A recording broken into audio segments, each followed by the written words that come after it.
자, 반갑습니다. 자, 시험 잘 보고 오셨습니까? 자, 2025년입니다. 6월 21일 날, 서울시를 비롯해서, 전국 교육청, 경북, 인천, 여러 지역에서, 동시에 시험이 치러졌습니다. 그래서 저는 교육청에 저는 시험을 직접 응시를 해가지고, 보건과 관련돼서 라이브를 바로 해드렸습니다. 그래서, 자동차 구조원리 12문제 다 복원을 해서, 영상을 올려드렸으니 유튜브 라이브에 들어가시게 되면은 영상을 확인하실 수 있고요. 자, 오늘은 이제 여러분들한테 이제 21일 날, 같이 시행되었던 서울시 문제는 이제 공개가 되거든요. 그래서 공개된 문제 가지고, 어느 범위에서 출제됐고, 앞으로 시험 준비를 이제 어떻게 준비를 하시면 될지, 대응하시면 될지, 그런 부분에 대한 이야기를 좀 해볼까 합니다. 자, 1번 문제부터 한번 보도록 하죠. 자, 우리 자동차 일반에서 많이 언급이 되었던 문제 중에 하나입니다. 그래서 자동차 일반에 이제 공학과 관련돼서 제일 처음 시작할 때, 자동차가 주행할 때 저항이 생길 수 있다. 그래서 전 주행 저항에는 구름 저항이 있고, 공기 저항이 있고, 등판 저항이 있고, 가속 저항이 있다. 이 4개의 저항을 다 더해서 전 주행 저항이라고 얘기를 한다. 근데 그 중에서도 시험에 좀 자주 출제가 되었던 부분이 뭐다? 공기 저항과 관련된 이야기였다. 라는 부분인 겁니다. 그래서 앞에서 이제 출제가 된 부분은 이제 차량의 무게와는 뭐다? 무관하다. 요 내용으로 포커스를 맞춰서 많이 출제가 좀 되었었습니다. 근데 이제 요번에 옳지 않는 것을 물어봤고요. 차량의 무게와는 무관하다. 요 내용은 어차피 맞는 거니까 요 내용 포함해서, 어떻게 선제해서 가볍게 넘길 수 있게끔 만들어 놨고요. 그리고 차량 속도의 제곱에 비례하여 증가한다. 그래서 우리, 그 공기 저항이 이제 공기 저항 계수가 있죠. 공기 저항 계수에 비례하고, 그 다음에 전면 투영 면적에 비례하고, 속도의 제곱에 비례한다. 요 이제 공식을 풀어서 설명이 되었다. 이렇게 보시면 되겠습니다. 자, 그 다음에 이제 자동차의 형상에 따라 달라질 수 있다. 이거는 우리 그 300제에서 그 기존의 기출문제에서 많이 언급이 되었던 부분이거든요. 그래서 그 부분 아신다면 이것도 크게 어렵지 않게 선지해서 답이 안 된다라는 거 아실 수가 있다라는 부분인 겁니다. 자, 나머지 이제 3번인데, 자, 기온이 높을수록 공기 저항이 증가한다. 자, 이거는 우리 가솔린 전자제어 엔진 하면서 일부 설명이 되었던 부분입니다. 그래서 그 내용을 조금만 응용해서 생각을 해보실 수 있다면 답을 고르는데 크게 어렵지가 않다는 부분인 거죠. 자, 온도가 올라가면, 기온이 올라가게 되면은 같은 부피 내, 같은 공간 내에 산소 밀도, 공기 밀도로 간다, 공기 입자 밀도는 떨어진다라고 얘기했었잖아요. 그러면 공기 입자 밀도 떨어지는데 자동차가 주행하면서 전면에 부딪히는 입자들은 훨씬 더 작을 수밖에 없다라는 부분인 거죠. 그래서 이제, 기온이 높을수록 어떻게 한다? 공기 저항은 오히려 감소할 수밖에 없다. 그럼 어떤 경우에 증가할 수 있겠어요? 기온이 낮을 때 오히려 증가할 수 있다는 부분인 겁니다. 왜? 같은 부피 내에서 입자가 좀 촘촘하게 들어가 있을 거니까. 그래서 답을 3번으로 고르면 되는 문제였었습니다. 그래서 과거에는 다음 중 공기 저항과 관련이 없는 사항은 뭐냐? 이렇게 간단하게 물어봤었는데 이번에는 조금 기본적인 내용 전부 다 아우르고 여기에 이제 응용까지 살짝 요구하는 문제가 출제가 되었다. 이렇게 보시면 되겠다라는 부분인 겁니다. 자, 가면 갈수록 이제 점점 단답형으로 이거는 이거다라고 물어보는 문제의 수는 좀 많이 좀 줄어들고 있다라고 보시면 되겠고, 전반적으로 내용을 다 이해하고 이 내용을 이 부분에 응용해서 적용시킬 수 있어 이런 부분에 대해서 질문을 좀 많이 하는 부분으로 좀 조금씩 문제가 바뀌어가고 있다, 이렇게 보시면 될 것 같습니다. 그래서 우리 기본서의 12페이지에 방금 설명드렸던 그 공기 저항에 대한 식이 나와 있고요. 자, 거기에다가 300제 보시게 되면은 아까 말씀드렸던 거죠.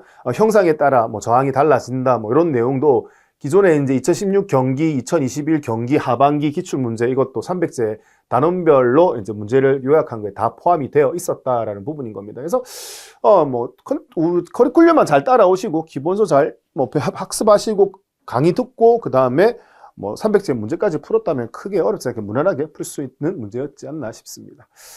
자, 2번인데, 이것도, 기본적으로 우리 하나 예를 들면 전압조정기입니다. 전압조정기 할 때 요런 안에 내부 어떻게 발전이 되는지에 관련된 설명을 했었죠. 그럼 요거 하면서 관련된 부품에 대한 이름을 싹 다 설명을 드렸었거든요. 그래서 여기 보시게 되면은 로터가 감겨져 있는 코일도 있고 브러쉬, 슬림링, 스테이터 코일 구성에 대해서는 전부 다 언급을 했었습니다. 그래서 문제에서는 교류 발전기 구성품으로 가장 옳지 않는 것을 물어봤기 때문에 로터 포함이 되고요. 여기 있잖아요. 슬림링, 스테이터 전부 다 여기 그림에서 다 포함이 될 수 있고 이 부분 가지고 어떻게 응용이 되는지, 어떻게 전압이 만들어지고 또 과충전은 또 어떻게 만들어지는지까지 싹 다 설명이 되었던 부분이기 때문에 그거 아신다라면 크게 어렵지 않게 답을 고르실 수 있다는 부분이고, 정류자는 우리 기동 전동기 DC 모터에 들어가는 구성 요소라고 보시면 되겠고, 직류 모터를 어떻게 발전기로 한 게 직류 발전기 따로 있잖아요. 뭐 거기에 구성이라고 하면 할 수 있지만 뭘 물어봤는데 교류 발전기 구성품으로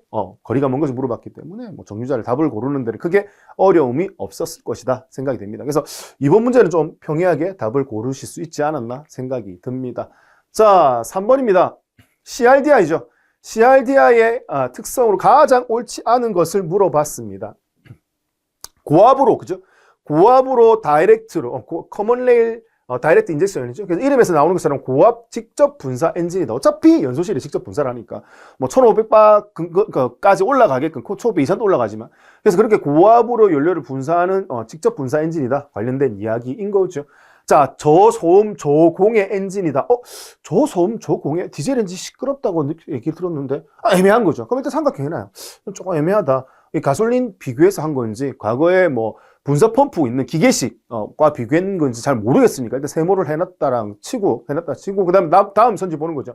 한 사이클당 연료를 1회만 분사한다. 여기서 딱 명확하게 답이 보인다라는 부분인 거죠. 이게 애매하다성 치더라도 우리는 뭘 배웠다? 다단 분사란 걸 배웠잖아요. 다단 분사. 그래서 예비 분사, 주 분사, 사후 분사. 그럼 예비 분사 왜 하는데? 부드럽게 압력 올린다. 착화 지연 막기 위해서. 주 분사 때 메인 연료 쓰게 되고, 후 분사 때 배기가스 중에 유해 물질을 줄이기 위한 제어를 또 하게 된다. 그렇기 위해서 후 분사를 한다라는 부분을 아신다라면은 이게 애매하더라도 명확하게 3번이 답이구나 라고 골라낼 수 있다라는 부분인 거죠. 저소음 저공해 엔진은 과거에 이제 기계식 분사 펌프와 비교해서 이렇게 표현이 된 거구나라고 이제 명확하게 답이 3번이라는 걸 판단하실 수 있다라는 부분인 겁니다. 그래서 우리는 어차피 주어진 4개의 선지 중에서 명확한 답 하나만 골라야 되기 때문에 애매한 게 있으면 나머지 선지를 봤을 때 내가 배웠던 내용이 나오면은 거기에 대한 답을 확신을 가지고 고를 수 있다라는 부분인 겁니다. 그게 가능한 게 기본서 회독을 열심히 해서 내용이 어느 정도 어떻게 머릿속에 확실히 정립이 되어 있어야지만 그게 가능하다. 이렇게 해석을 하실 수가 있죠. 자, 이슈에 의한 정확한 연료 제어가 가능하다. 당연히 전자제어로 넘어왔기 때문에 그게 가능하다라고 볼 수 있죠. 그래서 답을 3번으로 고르시면 되는 문제였고요. 우리 기본서에 보시게 되면 145페이지에 예비 분사, 그다음에 주 분사, 후 분사, 요거 관련된 얘기를 엄청나게 많이 했지 않습니까? 중요하다라고. 그리고 문제도 많이 풀어봤고요. 그렇기 때문에 요 개념만 알고 있었다면 답을 고르는 데 크게 어려움이 없지 않았나 생각이 듭니다.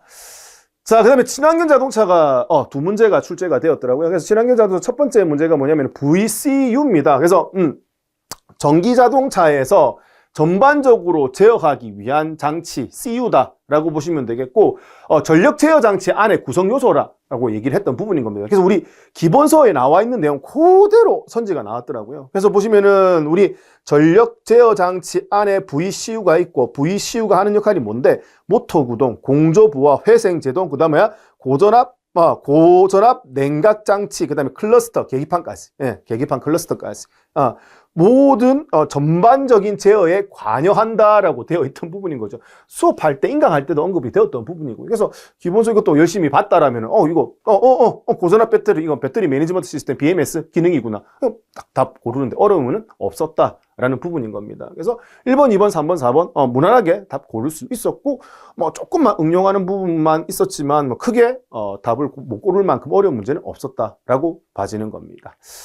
자, 5번도 마찬가지죠. 우리 냉각 장치 할 때 기본서에 보시게 되면 보충 내용에 명확하게 식이 나와 있고요. 그리고 이제 이 명확하게 나와 있는 식을 활용을 해서 과거에 어떻게 22년도 전남에 이 식을 가지고 수식을 넣어서 문제를 푸는 내용까지도 문제가 한번 출제가 되었거든요. 그렇기 때문에 이거 너무 명확하게 답이 이렇게 앞에서 연습을 했기 때문에 답을 고르는데 크게 어려움이 없었을 것이다 라는 생각이 듭니다. 제가 식을 간편하게 표현했지만 원래 식은 원식은 이렇게 되어 있었고, 우리가 배웠을 때 구품이라고 했는데 실제 이제 구품 대신 사용품이란 사용품이라는 단어만 바꿨지 나머지 식은 똑같이 표현이 되었다라는 부분인 겁니다. 그래서 이것도 크게 어렵지 않게 기본서 300제 내용만 잘 따라오셨다면 크게 어렵지 않게 답을 고를 수 있는 내용이었다라는 겁니다. 자, 6번에 또 나왔어요. 6번에. 뭐, 냉방장치 또 나왔지 않습니까? 냉방장치는 정말 중요하다라고 말씀을 드렸고, 과거에는 냉매의 순환 순서가 단독 문제로 출제가 되었지만, 보시는 것처럼 이거는 워낙에 이제 많이 출제를 했기 때문에 이제는 하나의 선지 내용으로 녹여 넣었다라고 볼 수 있다라는 거죠. 그래서 1번은 우리 팽창 밸브 쓰는 방식이죠. 팽창 밸브 쓰는 방식에 너무너무 연습을 많이 했던 순환 경로라고 보시면 되겠고, 큐뮬레이터 쓰는 거는 우리 그 오리피스 란이었지 않습니까? 오리피스를 쓰는 내용이었다라고 봐서 팽창 밸브형과 그다음에 오리피스형 이 냉각 이 이제 되는 과정별로 전부 다 앞으로서 한 번 더 언급을 해드렸고 중요하다고 말씀을 드렸던 부분인 거죠. 그래서 그 내용을 안다라면 1번, 2번은 확실히 맞는 내용이다라는 걸 구분하실 수 있고. 자, 3번 보시면 응축기에서는 응축기 자동 제일 앞에 있잖아. 앞에 시원한 바람 맞으면서 냉매와 공기 간의 열 교환. 냉매와 공기하고 열 교환이 이루어질 수 있지. 왜? 뜨거운 거를 식히니까. 이루어지며 자, 근데 이 공기를 객실에 공급한다라고 돼 있잖아요. 그러면 이 응축기의 위치가 어딘데? 차량 전방이지 않습니까? 그러면 객실 안에서 열 교환을 하기 위한 거는 뭐다? 증발하면서 온도를 떨어뜨리는 증발기와 관련된 내용이구나. 라고 구분하실 수 있다라는 부분인 거죠. 이것도 이제 그 위치죠. 요거 하면서 얘네들이 위치가 어디에 있는지도 좀 생각을 해 보신다라면 당연히 증발기는 객실에 있고 이 내용이 뭘로 바뀌어야 된다? 증발기로 바뀌어야지만 맞는 내용이 된다라고 해서 답을 3번으로 고를 수 있는 그런 문제였다라는 부분인 거죠. 자, 팽창 밸브는 좁은 유로를 통과한 냉매가 팽창하여 압력과 온도가 낮아지게 된다라는 부분인 거죠. 고압에서 그래서 뭘로 바뀌는데 저압으로 냉매가 압력이 낮아지면서 바뀌게 되는 부분이다라는 거를 이렇게 4번으로 표현이 됐다라는 부분인 거죠. 그래서 이것도 어렵지 않게 내용을 보면은 요 내용이 틀렸다라고 답을 고르는 거는 무난하게 답을 고를 수 있는 그런 문제였다라고 봐집니다. 자, 그 다음에 7번인데 이제 얘가 이제 좀 어려우셨을 수도 있어요. 근데 이제 얘는 제가 기본서나 300제에 전부 다 언급이 되지 않은 문제입니다. 근데 이제 뭔데? 제가 이거 하면서 점화 순서 결정하면서 제가 혹시나 해서 찾아봤거든요. 저는 분명히 말씀드렸던 기억이 나서. 그래서 수업 내용 중에 제가 언급을 했더라고요. 그래서 4기통일 때, 6기통일 때 우수식과 자수식에 대한 이야기를 설명을 드렸더라고요. 그래서 이거는 인강을 좀 꼼꼼하게 보셨던 분들은 해결을 할 수 있는 문제였고, 그리고 언급되지 않은 문제에서 출제되지는 않았다라는 걸 한 번 더 말씀을 드립니다. 그래서 제가 뭐라고 설명드렸느냐. 자, 1, 3, 4, 2죠. 1, 3, 4, 2가 뭐다? 우수식이란 얘기죠. 그래서 1, 3, 4, 2, 4기통일 때 이렇게 가면 우수식이고 그 다음 반대로 가면 뭐가 된다? 자수식이 된다. 이렇게 설명을 드렸었습니다. 그래서 자수식이 될 때는 1, 2, 4, 3이 된다. 그 얘기를 했고요. 그 다음에 뭐까지 얘기했다? 우리 기본서에 나와 있는 거 1, 5, 3, 6, 2사가 1, 5, 3, 6, 2사가 역시 뭐다? 우수식이 되고 그리고 뒤에 이제 부연 설명을 했어요. 이거 이제 반대가 될 때 뭐다? 자수식이 된다. 그럼 자수식이 되면 1, 4, 2, 6, 3, 5가 된다. 그래서 기준을 뭐만 기억해 두시면 된다? 우수식만 하나 기억해 두면 된다. 그럼 그걸 반대로 동그랗게 만들어가지고 반대로 돌렸을 때 뭐가 된다? 자수식이 된다라는 부분인 거죠. 그래서 펜벨트 쪽에서 시야를 놓고 봤을 때 어딘가 시계 방향으로 돌아가느냐, 반시계 방향으로 돌아가느냐에 따라서 우수식, 자수식이 결정이 된다. 그 부분까지 설명이 다 되었더라고요. 그래서 이거는 인강에서 언급이 되었던 터라 기본서하고 300제에서는 따로 언급을 드리지 않았던 나머지 기본서 설명하면서 부연 설명을 됐던 부분이라서 좀 꼼꼼하게 강의를 잘 듣지 않았던 분들은 조금 어려웠을 수도 있다라고 봐집니다. 그래서 이 문제가 아마 변별력 문제로 출제가 되지 않았나 생각이 듭니다. 그래서 방금 설명드렸던 것처럼 이건 어떻게 해결하시면 되는데 6기통이면 우수식을 기본적으로 내가 알고 있어. 1, 5, 3, 6, 2, 4가 우수식이야. 그럼 이게 우수식이면 자수식이 요거 반대지 않겠습니까? 그래서 1, 4, 2, 6, 3, 5 이렇게 답을 뭘로? 2번으로 고르면 되는 문제였다라는 부분인 겁니다. 그래서 7번 문제가 뭐다? 변별력 문제로 출제가 되지 않았나 개인적으로 생각이 들고요. 자, 8번도 조금은 생각을 해 보셔야 되는 문제다라는 거죠. 8번도 이거는 이제 우리 전기자동차 하면서 리튬 이온 배터리 혹은 리튬 폴리머 배터리 하면서 기본서에 전부 다 설명이 되어 있는 내용들입니다. 그리고 이제 충전하고 방전과 관련된 내용에 대해서도 이거는 제가 강의할 때 이 단면도를 놓고 제가 설명을 또 플래시를 보면서 설명을 드렸거든요. 그래서 이제 리튬이 이온화가 돼서 전자는 이렇게 도선을 따라서 움직이게 되고 전자를 잃은 이온은 지금 보시는 분리막을 통해서 이동을 한다. 이게 이제 방전이고 뭐 충전이고 방전이고 이렇게 된다라고 제가 설명을 드렸었거든요. 그래서 그 내용이 이제 8번에 출제가 되었다. 이렇게 보시면 되겠습니다. 그래서 충전할 때 리튬 이온은 뭐야? 양극에서 음극으로 이동하죠. 양극에서 음극으로 이동할 때 뭐를? 분리막을 통해서 이동을 하게 된다라는 부분이고요. 그거와 묶어가지고 리튬 이온 배터리 분리막은 전극 간의 단락을 방지하고 여기까지 좋아요. 근데 뭐야? 전자의 이동이 가능하도록 다공성 구조를 가진다. 자, 전자에는 뭘 통해서 이동한다? 도선을 통해서 이동을 한다라고 얘기를 드렸지 않습니까? 그렇기 때문에 전자가 이동하는 거는 전기 배선이라고 보시면 되겠고, 그러면은 뭐 분리막을 이동하는 건 누가? 전자를 잃어버린 리튬 이온이 그렇게 이동을 한다. 그렇게 보시면 되겠다라는 거죠. 그리고 우리 앞에서 연습 많이 했지 않습니까? 기출문제도 나왔었고요. 리튬 이온 배터리 셀당 전압은 뭐다? 3.75V, 3.7V 이렇게 이야기가 나오죠. 이것도 뭐 교육청에서 또 기출문제가 나왔던 부분이니까 뭐 그것도 같이 묶어가지고 이해를 해두시면 되겠습니다. 자, 그 다음에 이제 기본서에서 리튬 이온 배터리 전에 그 리튬염을 많이 활용을 한다고 돼 있는데 여기에 뭐가 들어갔다? 물이 언급이 되어 있습니다. 그래서 만약에 리튬이 화학 반응이 워낙 격렬한 녀석인데 거기에 수분만 나면 난리 나는 겁니다. 그래서 그거를 물에 리튬이온을 녹여갖고 만들면 난리 난다. 이렇게 보시면 되겠습니다. 그래서 2번도 틀린 내용이고 맞는 내용은 뭐다? 1번이다 라고 보실 수 있다는 겁니다. 그래서 이것도 좀 꼼꼼하게 학습을 하셔야지만 명확하게 답을 고를 수 있는 그런 문제였지 않나 라고 봐지는 겁니다. 그래서 앞에서 언급했던 7번 문제가 가장 변별력을 주기 위한 어려운 문제였다라고 보시면 되겠고요. 다시 이제 출제될 확률은 거의 많지 않습니다. 뭐 변별력 문제로 출제가 되었기 때문에. 자, 그 다음에 이제 8번 문제가 이제 친환경 자동차 중에서 조금 디테일하게 학습을 해야지만 명확하게 해결을 할 수 있는 그런 문제였다라고 봐지는 겁니다. 자, 9번도 이제 기동 전동기와 관련된 건데, 기동 전동기와 관련된 것도 과거에는 좀 기본적인 것만 물어보다가 이번에는 어떻게 한다? 구조에 대해서 조금 알고 있고, 뭐 설명을 어느 정도 좀 듣고 이해를 했어야지만 해결할 수 있는 문제를 출제를 했다라는 부분인 겁니다. 자, 이거는 직류 직권 전동기 제가 300제에서 교육청과 관련된 문제를 풀이를 하면서 이 얘기가 있었거든요. 전동기에 걸리는 부하가 커지면 뭐다? 토크가 커진다라는 얘기를 했거든요. 그래서 기동 전동기가 돌아갈 때 엔진의 저항이 커져. 특히 뭐 온도가 낮아지는 경우에는 저항이 커진다고 했죠. 그래서 뭐 예를 들어서 엔진 오일에 점도가 높아져가지고 크랭크 쭉 회전하는데 저항이 많이 걸려. 저항이 많이 걸리게 되면 이게 어디로? 플라이 휠로 그대로 연결이 되죠. 그러면 피니언 기어가 플라이 휠 돌리기가 부담스러워진다는 거죠. 그게 이제 부하 걸리는 조건입니다. 그러면 이제 피니언 기어가 어떻게 전기자를 통해서 돌아가게 되는데 전기자가 회전하는 게 어떻게 된다? 부하가 걸리면 늦어지게 된다는 부분인 거죠. 그래서 전기자 뒤에는 누가 있다? 정류자가 브러쉬와 닿아 있다는 거죠.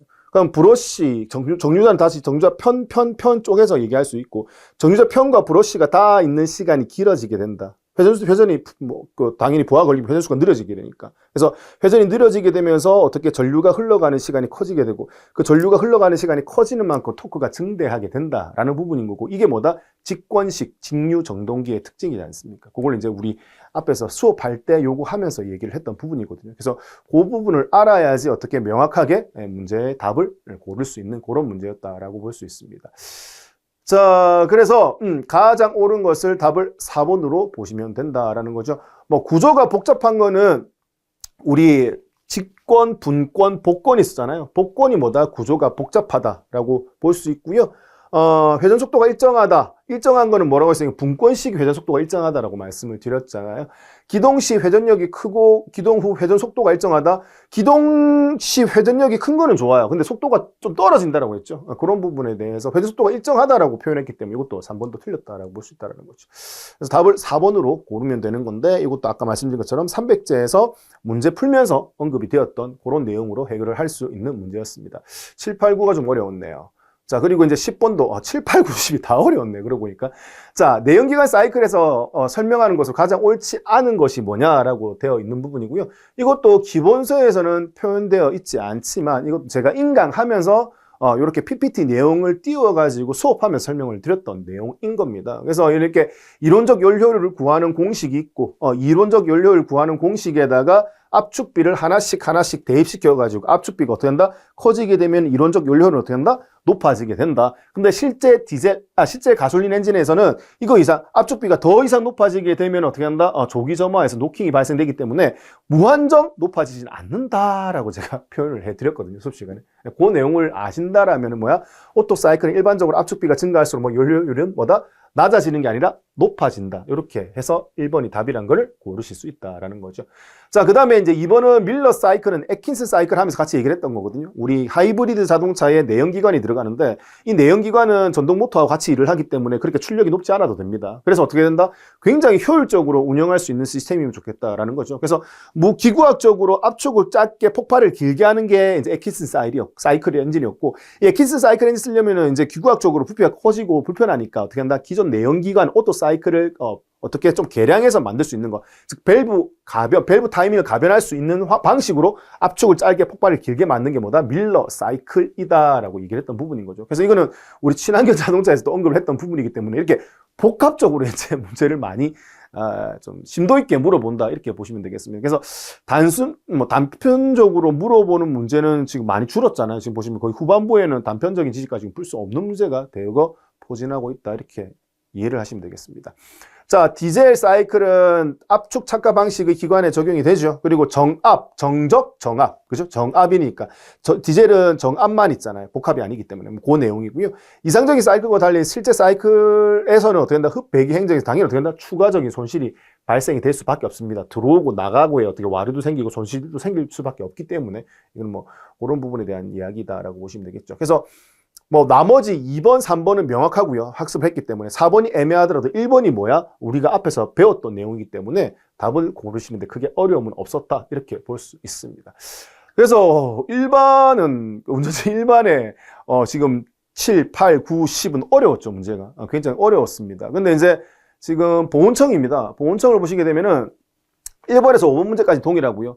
6번부터 이제 평이한 문제로 들어갔더라고요. 그래서 이제 일반보다는 보훈청이 조금 문제가 좀 수월하게 답을 고를 수 있는, 즉 과거에 서울시에서 출제했던 그런 문제에 해당이 된다라고 보시면 되겠죠. 그래서 이번에는 올해는 자동차 구조 원리에서 한 4문제 정도에서 변별력을 주기 위해서 노력을 하지 않았나, 뭐 개인적으로 그렇게 생각이 듭니다. 근데 뭐 학습을 꾸준하게 열심히 하셨던 분이라면은, 회독을 적어도 한 뭐 4번, 5번, 뭐 5번 이상 하셨던 분이라면은 뭐 답을 고르는데 크게 어려움은 없었다, 뭐 이렇게 판단이 됩니다. 자, 그럼 나머지 6번부터 한번 보죠. 보훈청 문제야.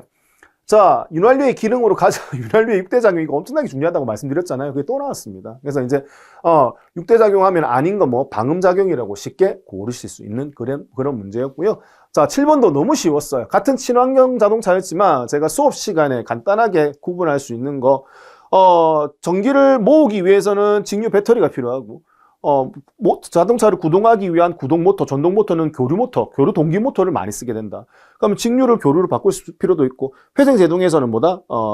교류 모터에서 발전기 역할을 하잖아요. 그럼 발전이 되어서, 교류 발전이 되어서 직류를 충전해야 되잖아요. 그래서 이렇게 왔다 갔다 할 때 전원을 바꿔주는 장치가 있다. 그 장치를 외울 때 어떻게 외우면 된다? 직교인 AD 컨버터로 암기하면 편하다라고 제가 누누이 말씀을 드렸습니다. 그래서 문제에서 보시면 알겠지만 고전압 배터리 직류 전원을 교류로 변환하의 모터에 공급하고 싶어 하면 직교인, 딱 이렇게 답을 바로 골라내실 수 있다라는 부분인 거죠.